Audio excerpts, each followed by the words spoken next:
For ages, video games have used a method called rasterization to generate their graphics. This is a method in which there is fancy math used to very quickly draw the shapes of a model onto your screen. And after that image is rendered, post-processing effects are applied with light, shadows, and even reflections. Doing this in a post-process way is the easiest way for rasterization.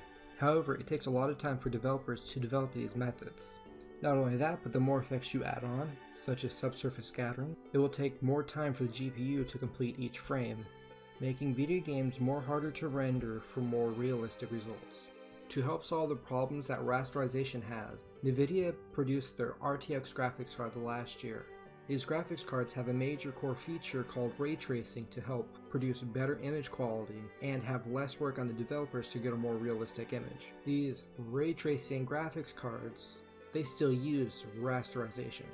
They just have new cores called the Tensor and RT cores. The Tensor cores is used for AI and the RT cores are used for the ray tracing. Now ray tracing is a different method compared to rasterization. Instead of drawing shapes to the screen using math, it quickly shoots out a bunch of rays from the camera, bouncing off objects and tracking back to the light source. Now if a ray does not hit an object, it pretty much defaults just black. And if this happens a lot, you get a really fuzzy screen. So what do? We just shoot more rays out and we average the results. Now NVIDIA's RTX only shoots a few rays out, so it does not create a really good image quality. But NVIDIA included denoising features to help produce a much smoother and better quality image. Why is this better than rasterization? Well, you can actually grab the reflections from behind an object as a ray bounces around it, while rasterization can only produce what is actually seen right in front of the camera. Reflections completely added post-processing will not be able to see this because now we're just looking at the solid image. And to help increase the frame rate, NVIDIA also included DLSS in their new graphics cards. DLSS, Deep Learning Supersampling, is an AI produced by NVIDIA supercomputers. Their supercomputer trains on already anti-aliased images that are good quality and learns to produce better images from that. DLSS is not perfect, and in many games, you might actually find normal anti-aliasing options such as TXAA and MSAA are better. Now if you don't have an RTX card and you're looking for the RTX features, NVIDIA will soon be launching an update to the driver so that any GTX 1060 6GB and higher graphics card can use DirectX rendering to get ray tracing features this month. Along with NVIDIA's RTX's hardware limitations, there's also a problem that not a lot of games are actually using RTX features at all.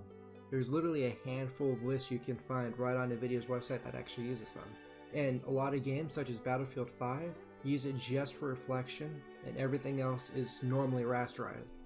Now there are some games that are already using completely ray traced rendering, some that aren't even using RTX to get this. There's a Quake 2 mod that uses RTX to fully ray trace the game, and a shader mod by Sonic Ether called Soos renders Minecraft entirely with ray tracing and is not limited to RTX enabled graphics cards. The shader really shows off what ray tracing can do for video games. You can get really amazing video quality in your video games, although we still kind of need that hardware. You can try the shader mod itself if you want today, although you have to follow his Patreon for $10 or more to actually get the shader, and you'll have to have a graphics card beefy enough to use it. Not all games actually do need ray tracing. Mostly 2D ones will be fine without it. In fact, it's probably better to rasterize them. If you want a glimpse of what ray tracing can do, we can check out Blender, a free open source 3D modeling, rendering, animating software suite. In Blender, it has the Cycles engine. It uses ray tracing to create beautiful, realistic images. This is doing hundreds if not thousands of rays to produce one single image. And without any post-processing, you can get your shadows, reflections, glowing, subsurface scattering, all with a single render. Thank you for watching this video. If you liked it, subscribe for more. Check out my channel for other videos I've done already.